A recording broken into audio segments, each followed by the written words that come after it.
Wine Fringe.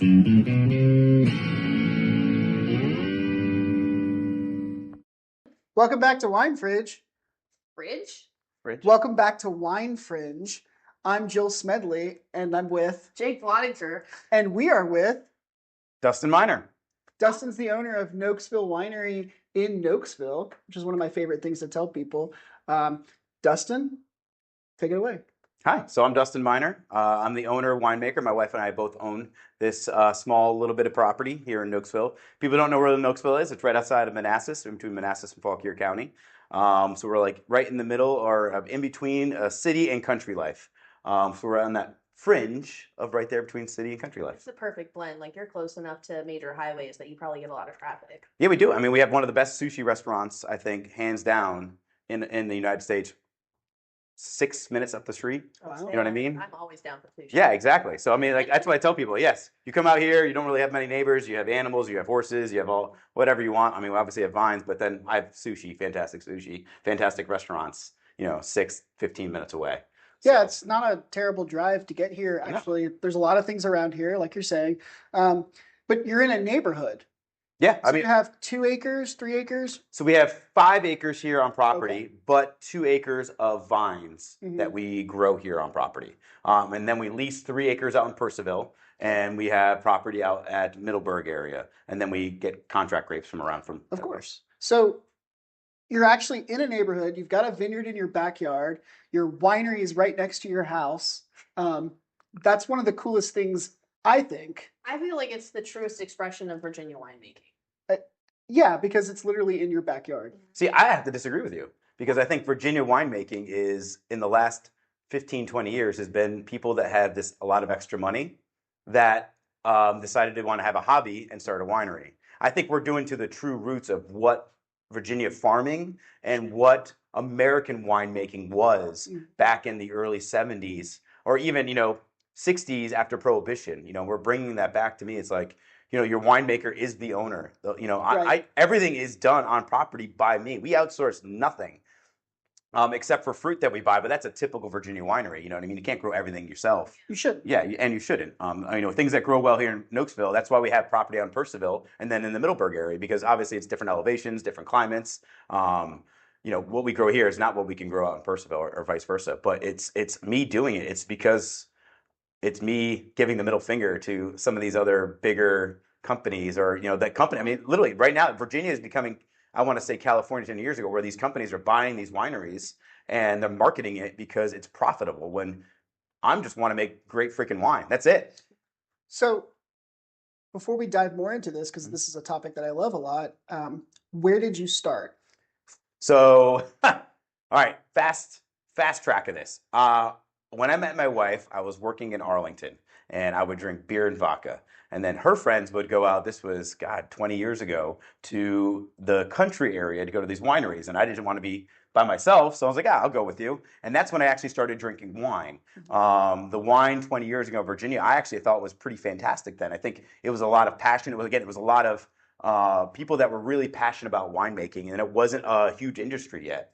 And that first wine drunk I ever had was different than anything I've ever experienced.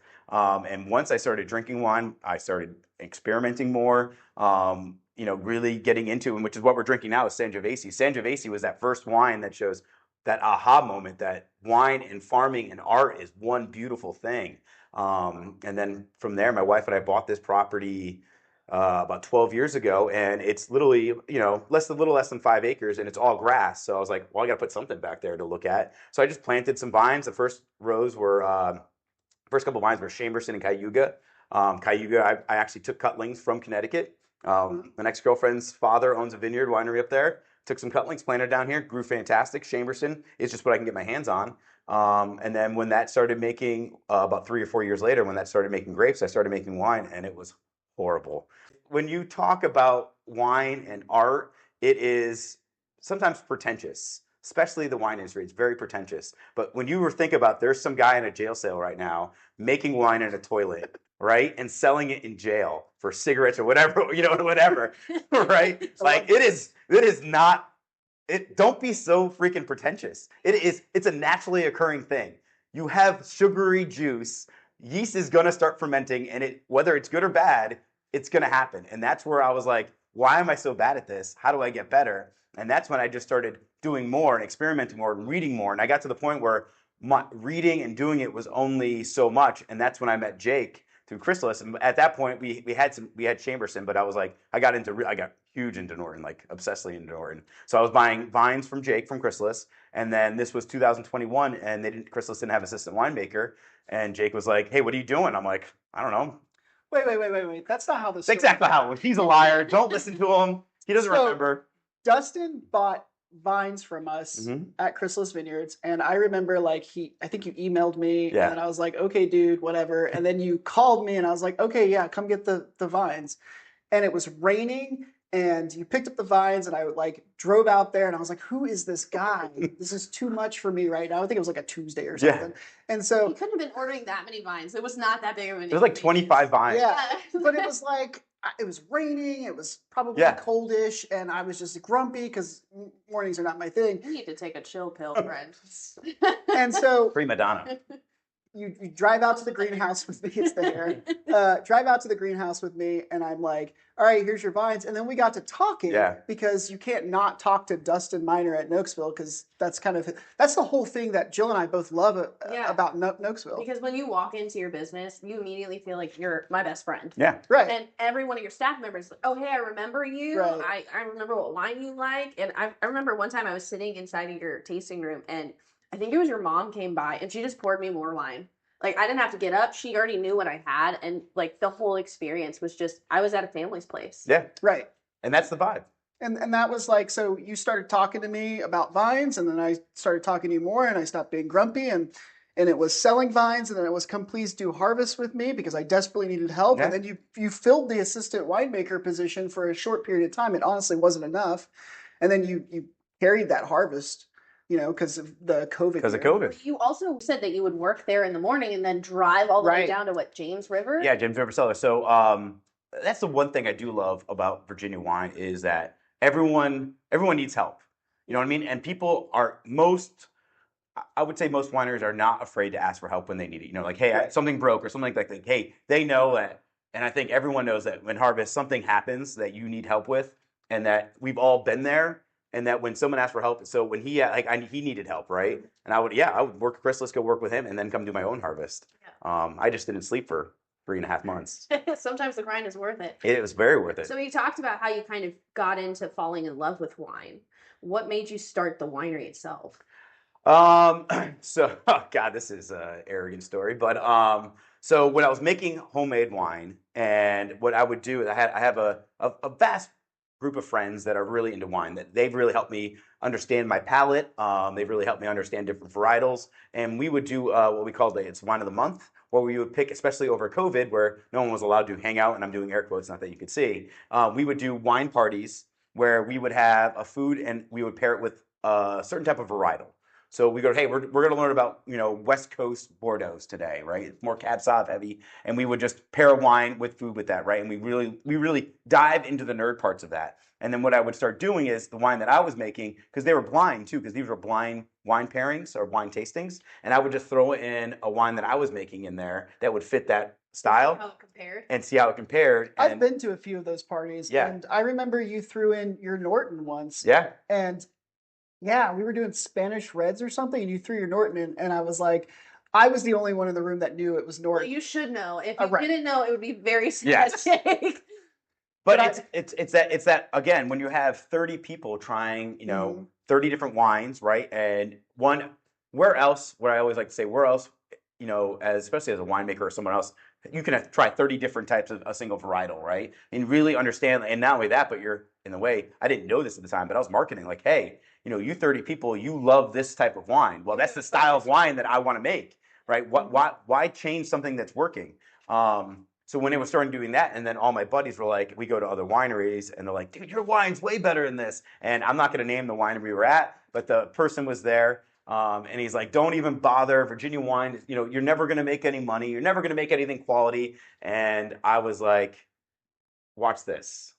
Instead of hold my beer, hold my glass of wine. And it was pretty much out of arrogance. Like, don't tell me what I can't and cannot do. Like, people that know me that once I'm in something, I'm all in. Like I will fight to the death to prove that, not that I'm right, but what we're doing is passion. And, we talked about this 20 years ago, the Virginia wine industry was all about the wine. Somewhere in that 20 years, they realized, oh, maybe we're not making the best wine, so we're going to have this party atmosphere where, hey, we're going to sell beer, we're going to have cheese, we're going to have pizzas, we're going to have whatever it is. They want you to stay at that one winery. When before it was all like, hey, we have 5 wineries around here. Go to all 5. See what you like, right? It was not about getting hammered and smashed at one winery all day. And that's what really pisses me off. I'm like, yes, I get it. You have beautiful views, and the wine is whatever, mediocre or whatever. But you're making people stay there because of not the good wine, but the atmosphere. When people that come here, they come here for not the beautiful views. They come here because of the wine. But the story behind your winery is so cool. Yeah. Right. So you fall in love with wine, and then you want to make it better than everybody else, and you want to kind of return the whole wine industry back to this idea where you come, you taste the wines, you find your favorites, and you move on to the next place, right? That's a good...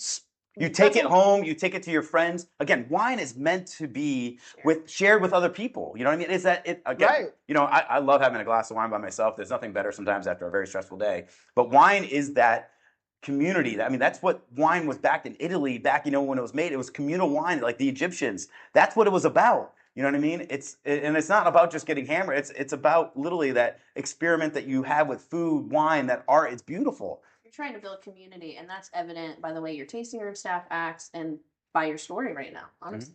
So you started making wine in your basement. That's correct. Yeah, 100%. And I remember that. You got your basement certified, right? 100%. So my other job is a professional firefighter. I was a fire marshal. So I knew permits and I know laws. When you're going through the ABC laws, you're going through the building code laws, like I understand codes and permits. So when my wife finally said, okay, you could do this, like she saw how happy making wine was to me, and having a professional job that's very stressful, having something that's nothing to do with it was something that she says, it makes you happy when you're home and doing this. So, all right. I mean, she agreed originally, like, hey, you can start and do it in the basement. So by the ABC law, what you have to have is you have to have a press, a crusher, right? You have to have some type of vat and some type of vessel to age the wine in. Wait, your first crusher is that one that small little one. It's like a little 5-gallon bucket, but it's a crusher. That was our first, and our crusher. That was our press. That's our first press. Our first crusher was an Apple one, hand crank, right? Wow. I put a drill attachment on. That was smart. Your arms. Yeah. And I mean, when we bottled, our first corker was a hand corker. I mean, my buddy, if it wasn't for my friends, again, I think they thought because they egged me on into this that they had to help me through this. But good friends right there. They are fantastic. I've met some of your friends, and I would say they probably believe in the wine and the winemaking and the things that you're doing as much as you do. Yeah. Because they're here helping you even now do stuff in the vineyard, do stuff in the winery. Like they help you on bottling days to this point. And so you started in the basement. I remember walking down the stairs and laughing to myself because this was somebody's house. This was a finished basement. Yes. There were pictures on the wall. There was a TV and a couch and it was a house. And then there were tanks against the wall and there was a little itty bitty pump type thing. And I'm like, oh, this guy is crazy. Yeah. And I remember just seeing it all and being like, this guy is going to get out of hand and he's going to have to open a real winery at some point. And then I think a year later, you opened the winery. You built the winery. We built this. So we actually got our commercial wine license in the basement in 2021. Sure. So when I was working at Chrysalis. So as I was working Chrysalis Harvest, I was working my own commercial harvest. 2022, we sold everything we made in 2021 in a matter of 6 or 8 months. Yeah. But by that time, it was already almost harvest again. By the time we bought, I mean, most of the wine that we aged in barrel was only 3 or 4 months. I know, it was young. It was young. I had to, again, you have to make money on it. So once we sold all that, my wife and I had a rental property that we ended up selling, and then we were able to use that money to cycle into this. And then working at Chrysalis, working at James Rivers, working at and talking to all the winemakers, hey, if you could build a winery, how would you build it? And literally, I mean, this is a mini version of Chrysalis, maybe some more drains, some more water. There's things that we did here that was a little different, but in the most part, it's just a smaller vision. And we make easily, this winery, I make 1,000 cases for us. This winery is designed to make 10,000 cases. Yeah, I can see it. I remember, before we move on, like, I just want to say this. I remember the first time I came here and saw the winery, and I walked around, I looked at the tanks and the setup. Like, you come to the tasting room, you're in the winery. Yes. And I think that's cool. Me personally, I think that's really cool. And I hope that listeners actually come out and visit it, and they see like we're sitting in the barrel room right now having a conversation, but there are guests outside, they're hanging out by the tanks, they're sitting at tables, they're drinking. But I remember walking in and going, well, this is just the most humble expression of what you're doing. And I think that was everything to me, and that sold it for me even more than the high quality wine. I think it sells it for the consumers too. Yeah, because right. honestly, there's tasting rooms that we walk into and they just don't feel like there's a connection to the actual process. And consumers want the connection to the process. They're like, where is this? Where is that? You have the vines right in your backyard. Right. You have the tanks right in here. They automatically have that connection, and then they have that community, and I think you have this really great experience as a result. We're trying to make wine not so snobbish. Yes, no snobbish. That's it. Again, it's farming, and that's what we're trying to. It's break half the time on the weekends. I mean, obviously, I have a tasting room manager. His name's Ryan. My mother works here. She also works the tasting room. So I'm very rarely pouring wine anymore. But I'm always around. People see me. I'm in my dirty jeans. Either I'm fixing a piece of equipment or I'm pruning. I have my big sun hat on. They stop and ask me questions. I'm more than happy to talk to people. But literally, I'm just doing my everyday farming because I still have a full-time job. So no matter what, pruning, spraying has to get done. And I'm literally, again, it's a one-man operation. If it wasn't, besides bottling or my friends coming during harvest, but it is me. But I think that's the coolest thing about Nokesville. And like you're saying, like, the wine industry has gotten pretentious. And we've said this before, but, Virginia spent 40 years, trying to achieve good wine, world-class clout and good wine and all this other stuff. 40 years. And now here we are. We're at the peak. We're fourth, fifth, whatever, whoever you ask. Thank you. You're welcome.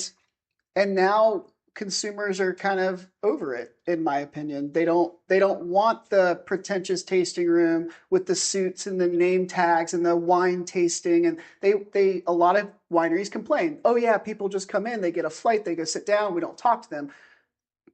But you're not meeting the consumer where they're at. Right. Yeah. I think that's what you get here. But you do that here. Yes. And that makes all the difference, in my opinion. If you're not again, and you talk about wine. Wine is one of the oldest businesses in the world. You know what I mean? Like, it was the Liberians, the Egyptians were making it, right? And those people that made wine were higher up in class, whatever, because that's people wanted it. So it is one of the oldest businesses in the world. And I think if you're not changing with the times, if you're not understanding that, like 90% of Americans don't age wine. 90% of Americans want wine they can drink right now. If you tell them, oh, you have to age this for 5 years, that's something that puts, the new wine drinkers off. And if you're not changing your wine style, especially your wine making style for that, you're going to be left in the dust. And again, if you look at it as a business perspective, I am aging, let's say 80 cases of wine in my refrigerated wine storage room, paying for chilling for it, paying for storage of it, and I'm not making any money on it. It's just, to me, that's not, for us, it's not good business. So this brings we share a consumer together, Songer and Eddie. I love them. And I love them very much. But I remember her and I were talking one night at a Chrysalis VIP event, and I think you were there. No, you weren't there.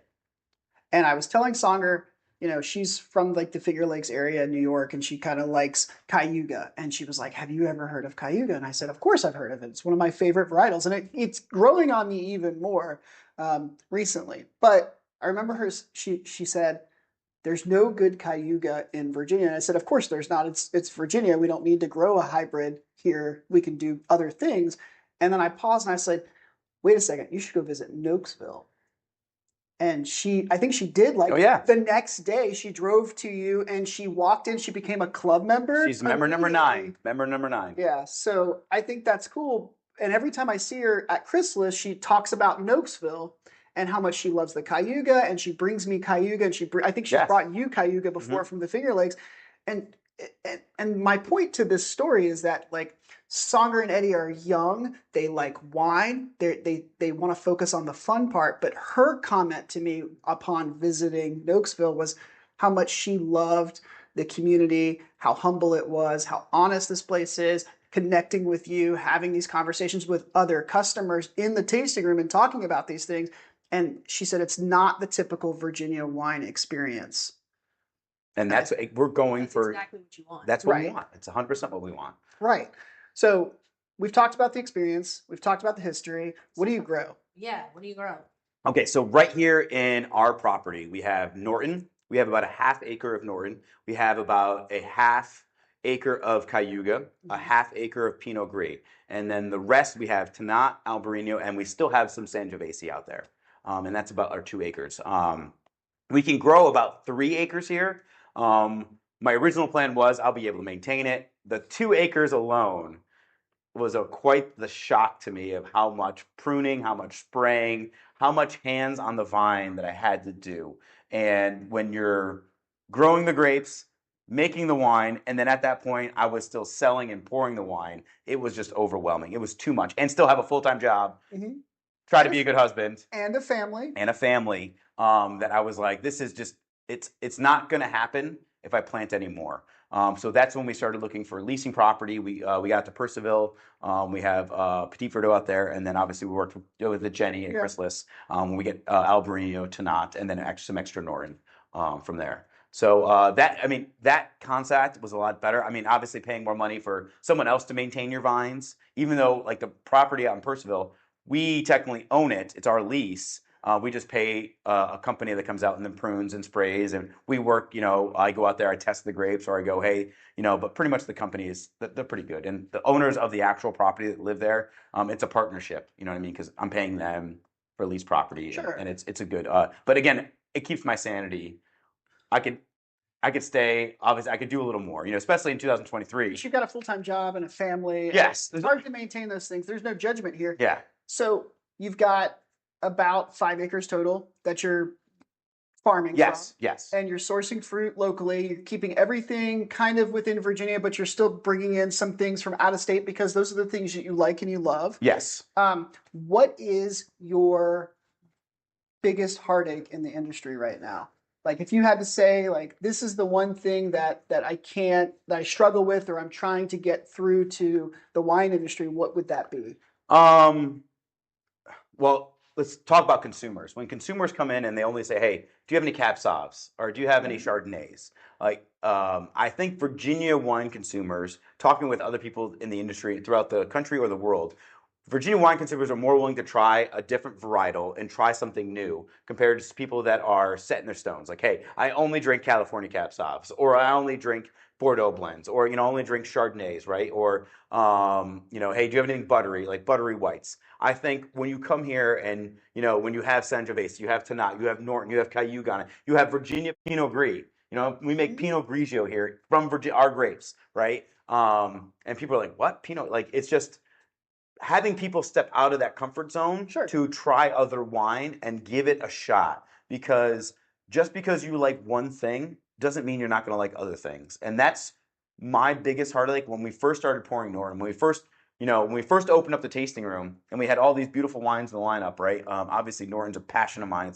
It's a lot of things that I'm about. But when people are like, I don't like Norton, I'm just going to skip over it, and that started offending me. And what we started to do, we had some extra bottles that I ran out of labels with. So in the lineup, I would just have an unlabeled bottle, and I'm like, oh, here, try this new thing. And I'd pour it for them. They go, oh, this is fantastic. This is Norton. You said you didn't like it, but this is Norton. Again, not all Nortons are meant to be the same. Not all Cayugas are meant the same. Not all. So this is where it was like that aha moment. Like, no, I'm going to change this industry because these people don't understand what they think they like what they like until they try something new. Sure. We always advocate for trying everything. You and I always say this. Sure. Try everything when you go into a winery. Be open-minded. Leave your preconceived notions at the door. We both can't stand Traminette, but we will try it every time we go into a winery, because there's going to be one day where we find one Traminette that we enjoy. But there will be one day. It won't be as fruity and floral. I'm not going to be drinking grandma's perfume. Yes. So it's the same thing I say. I hate Malbec, but I haven't had them all. Yeah. At some point, I'm gonna find one that I like, and I'm looking forward to that day. I don't think Traminette has a shot, but I'm open to it. Yeah.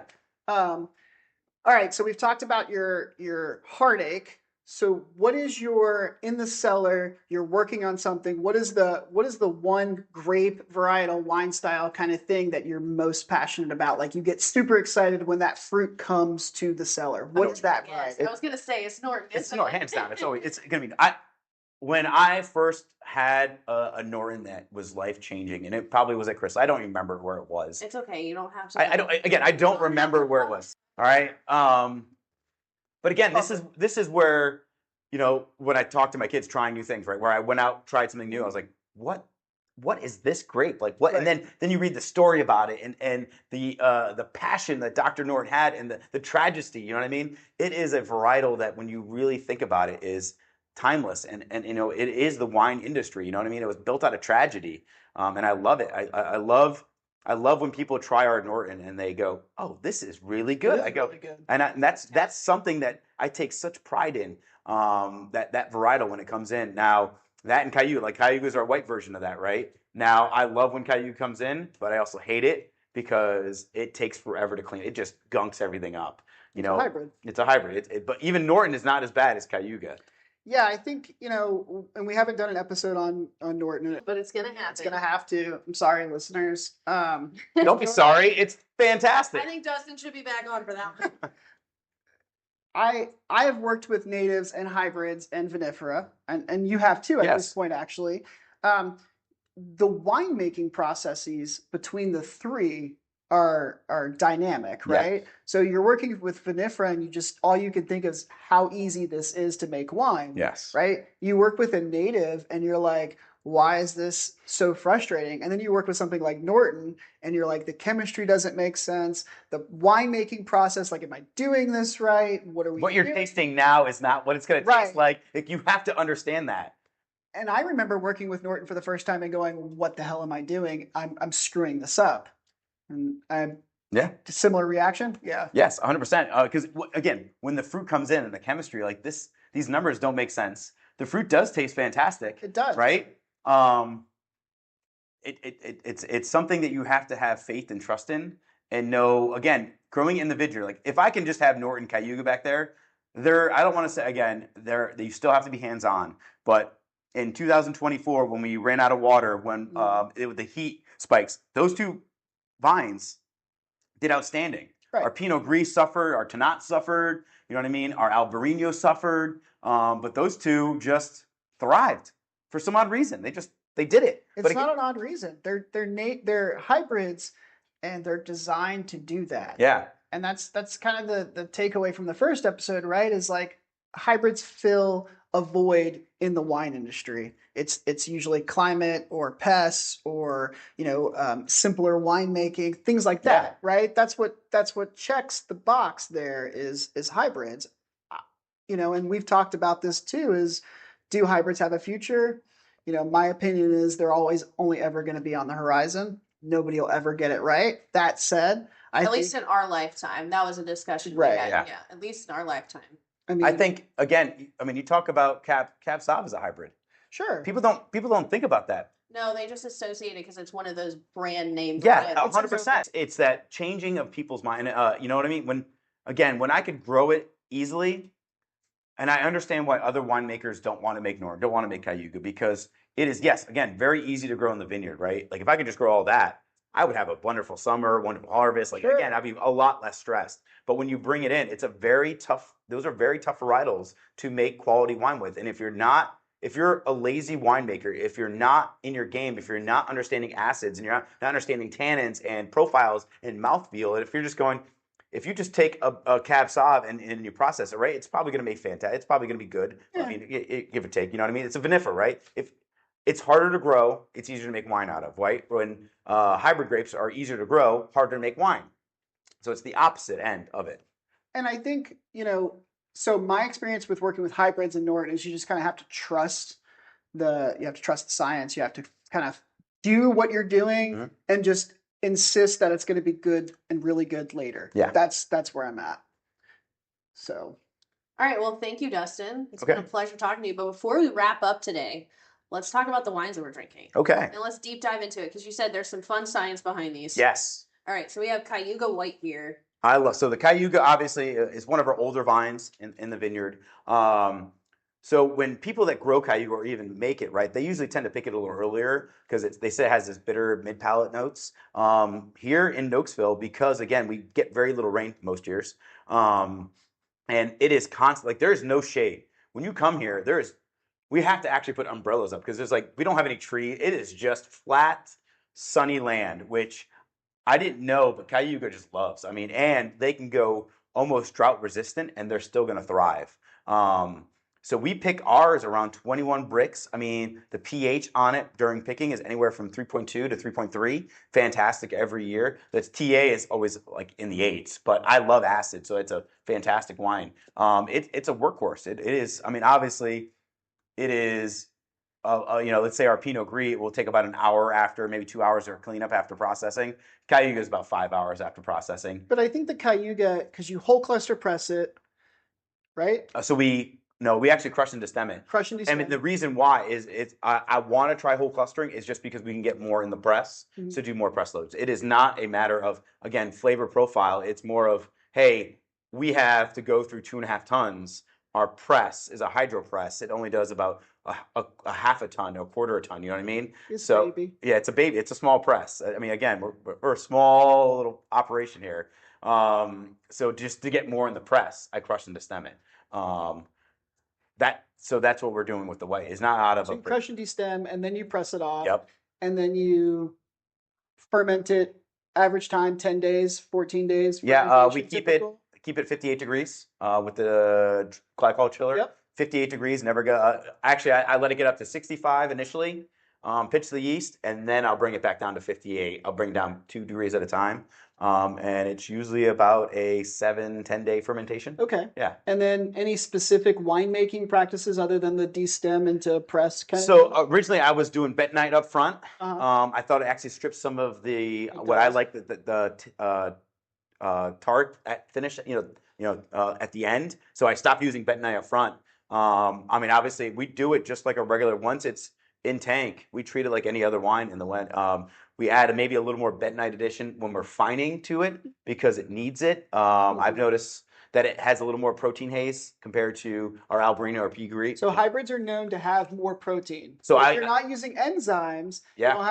you don't have to fine with bentonite. Thank you, Jason Murray. Mm-hmm. So we do. We do bentonite, PVPP, and then veggie oil. Oh no, sorry, vegecal, right? Yeah. So we use that, but we add just a little more bentonite when we do the pitch for the Cayuga right before fining, and it seems to do well. Very clean wine. Yeah. It's laser focused acid. It's bright. It's got a lot of lemon rind. It's got this kind of almost Albarino saltiness to it that I really like. It's definitely my wine of the day. And the next wine that we're tasting is the Sangiovese. Sangiovese. So we grew Sangiovese. After we started planting the other varietals, we talked about Sangiovese being that aha moment wine. So I feel like I owed to it. I planted about 4 rows of it. I spent 75% of my freaking day on just Sangiovese because it's such a tight cluster. Every cluster needs I think it's 6 leaves. Like you cannot go 5, you can't go 7. You're constantly hands on the Sangiovese, and it just became this whole thing that I couldn't spend that much time on one varietal. And that first varietal that we had, that's what our first harvest of it was still 2021. When I picked it, it just didn't have color, didn't have tannins, and that's when I came up with, and it was out of laziness. This was not something. Oh, it's a great idea. It was 1 o'clock in the morning. I just finished off Tannat, and I didn't feel like cleaning out the vat of the skins and seeds. So I was like, well, F it. I'll just throw the Sangiovese on there. And it ended up being a fantastic wine that we ended up making that first year. And even though we don't grow, we still have 1 row of Sangiovese left. It was our test row that grows the best, which doesn't make any sense. So it's all the way on the left of the property, which is on the east side. So it only gets morning sun. It doesn't get any afternoon sun, right? Which it doesn't make any sense because it should get both suns. So when we planted it originally on the right side of the property, get morning sun and evening sun. It would be fantastic for it. No, it didn't like it. So we ended up just ripping those mid ones out. I left that test row in there, and we use that, and that actually what goes into our campfire. Which is Phil's favorite wine. Which I think when Jake and I talked about, hey, I'm just going to throw this in a blend with Norton, he's like, you want an acidic wine with an acidic wine? Right. I go, hey, two positives making or two negatives make a positive. Let's do this. I mean, one thing I want to talk to you about is the Sangiovese. You said a lot of people come into your tasting room with strong opinions of this. Yes. Well, people that know Sangiovese and that's Chianti, right? They think it's a peasant wine. They think, again, Pinot Grigio is the same way. When people come in, they think it's a cheaper quality wine because those Chiantis that you're getting are such mass-produced, right? But if you have a Sangiovese, I love acidic wine, and Jake knows this, and Joe, our wine style here is we love acid. Well, to touch on that point too, you're not adding acid in. No. Right. And I think that's the most important thing. You can taste a lot of wines on a grocery store shelf or even in a bottle shop or a restaurant even, and you'll that it has too much acid. I prefer it, again, if I could pick it earlier to get the pH lower, the TA up higher, that's what I prefer. Well, there's a strong balance to this, right? Yes. So you've got to have the proper amount of acid. You're an acid head. Yes. I don't love acid unless it's intentional, right? Yeah. It's a style. And I think that's the most important thing here. Your Sangiovese is acid driven, just like your Cayuga, but then you can have something like the Campfire Red where there's still acid, but there's this touch of fruitiness, and it's very well balanced, and it's got a nice long finish. And Jill's gushing over here.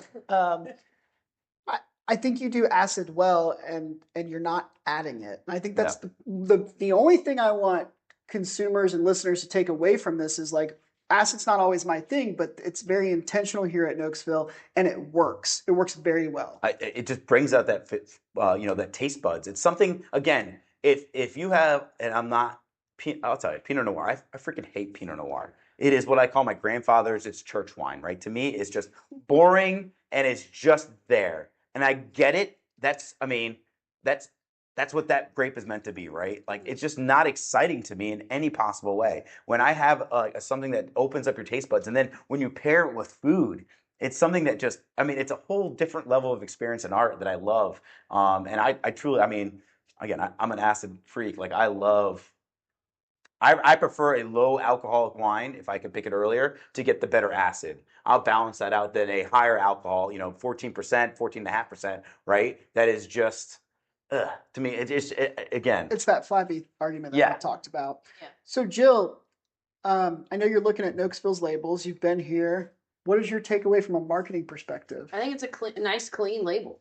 Mm-hmm. It's, 3 colors. I think 3 colors is always perfect. It doesn't distract the consumer. You have a nice angular logo that is also very... Invented by a friend. Hey, we're all operating off of handshakes and friendships in the wine industry. This is the wine industry, after all. It is. I don't know. It gives me this perception that it is a finer wine. Because it's simple and it's clean.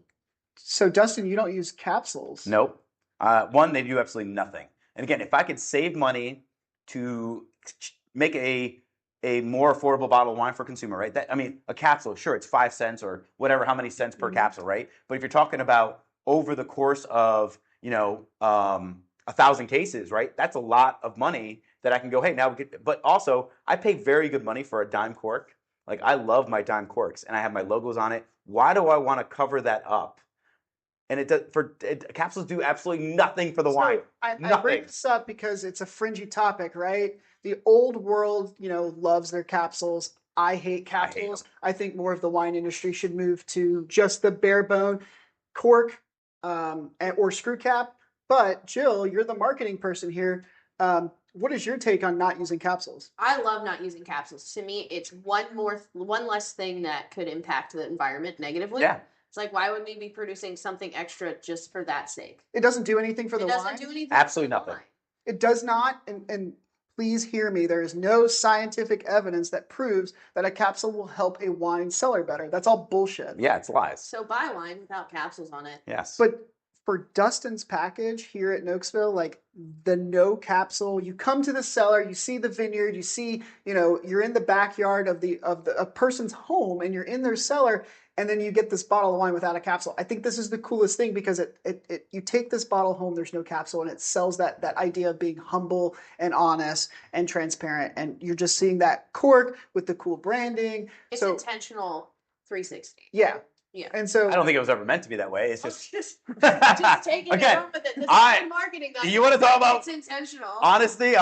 When I first thought about this. I literally thought we were just selling through a distributor. There was no vision. I just wanted to make wine. And then I think as we got more into, my wife and I got more into the wine industry and realized what the faults were of this wine industry, especially in Virginia, that's when I started having a marketing or an epiphany and like, you know what? No, we're going to do things different, and we're going to show them that you don't need to have $2 million to make $1 million winery.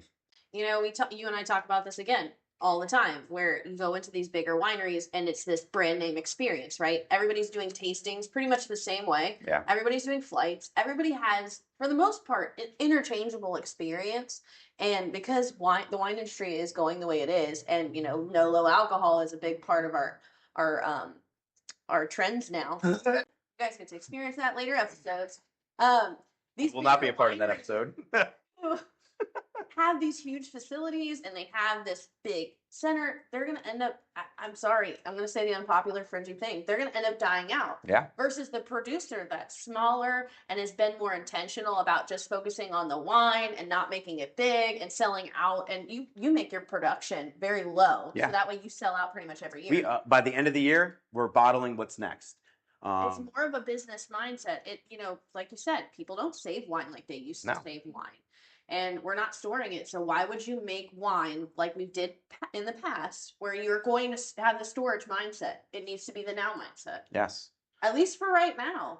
Ride this out. Maybe it changes later. And I think that said, like, your Norton is age worthy. Your Tannat is fantastic. Yep. It's age worthy. All the reds are aged for they are meant for 25 years easily.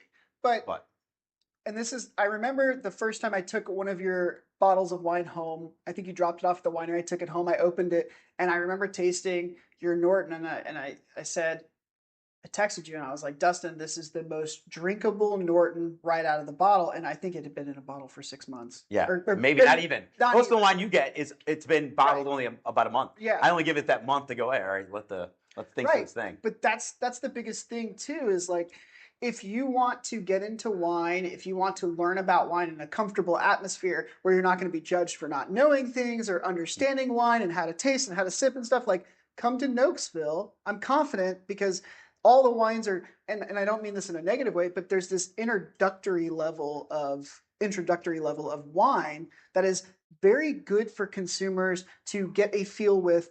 Like, you walk into a big box winery, you're going to feel uncomfortable, but intimidated. Yeah. Right. It's not that intimidation factor here. And you have wines that are, I would say, you have more of your table wines that are more approachable, but then you have a diversified lineup where if you want to explore the bigger, the bolder, you can. And you have to thank Tara for that, because if I had my way, I would just make Norton. Well, let's. We can thank Tara. Before we end this episode, let's talk about my favorite fact about Nokesville. Oh, yes. Winery.